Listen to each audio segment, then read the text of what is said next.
Nah, siapa sangka, di tengah petualangan One Piece yang penuh intrik dan baku hantam, ada satu momen di Skypiea yang bikin geleng-geleng kepala sekaligus ngakak. Bayangkan, Luffy dan krunya yang lagi asyik jalan-jalan di Pulau Langit, tiba-tiba ketemu musuh bebuyutan yang punya nama keren, Topi Jerami.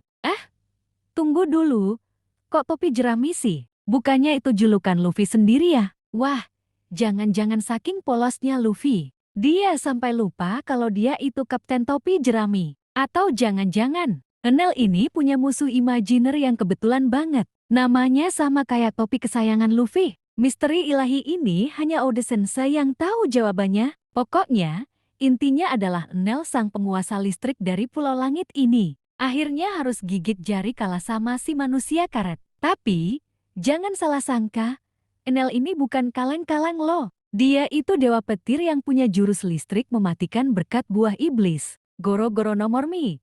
Cuma ya gitu deh, nasib berkata lain. Kekuatan petir segede gaban pun tumbang di hadapan karat elastis. Luffy, ironi yang bikin kita semua ketawa terbahak-bahak. Nah, ngomongin si God Enel yang katanya paling jago. Ada beberapa fakta kocak yang bikin kita makin yakin kalau dia ini emang unik banget. Pertama, gagal prediksi posisi Luffy, malu-maluin banget. Bayangkan, Enel ini punya Kenbunshoku Haki yang udah tingkat dewa. Bisa melacak musuh dari jarak jauh. Tapi pas nyari Luffy, si bocah karet itu malah ngumpet di perut ular raksasa di Skypiea bareng cewek manis bernama Aiza.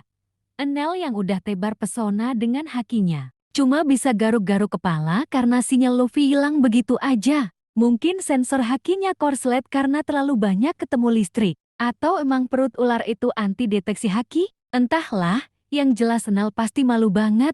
Apalagi di depan Aiza. Kedua, anti sayap-sayap klub padahal warga Birka wajib punya. Penduduk Birka, kampung halaman Enel, itu identik banget sama sayap di punggungnya. Tapi si Enel ini malah ogah punya sayap. Konon katanya, dia saking bencinya sama sayap, sampai tega-teganya motong sayapnya sendiri dan diganti sama tulang belikat. Mungkin dia pengen tampil beda, biar kelihatan edgy gitu. Atau jangan-jangan dia alergi sama bulu sayap. Apapun alasannya, keputusan nyeleneh ini bikin Enel jati satu-satunya di Birka yang tampil tanpa sayap. Keren tapi rada aneh juga ya. Ketiga, tingkatan mantra di atas langit tapi kalah sama karet. Enel ini punya anak buah macam Om Satori dan Gedatsu yang juga bisa pakai Kenbunshoku Haki, tapi level haki Enel jauh di atas mereka. Bahkan ada yang bilang dia ini pengguna Kenbunshoku Haki terhebat sepanjang sejarah